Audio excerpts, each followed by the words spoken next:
سابق معاون خصوصی برائے اطلاعات فردوس عاشق اعوان نے توپوں کا رخ وزیر اعظم کے پرنسپل سیکریٹری اعظم خان کی جانب کر دیا۔ نجی ٹی وی کو انٹرویو دیتے ہوئے انہوں نے خود پر لگائے گئے الزامات کا دفاع بھی کیا۔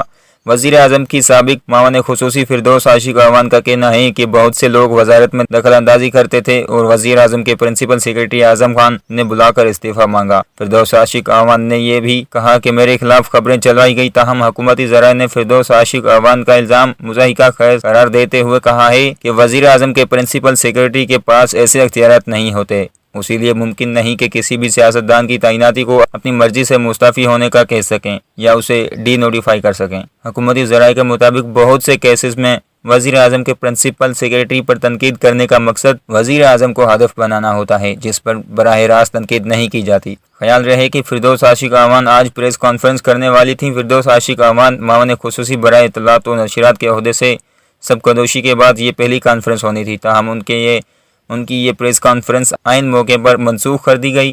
ذرائع کے مطابق فردوس عاشق اعوان نے خود پر لگائے جانے والے الزامات پر بات کرنا تھی۔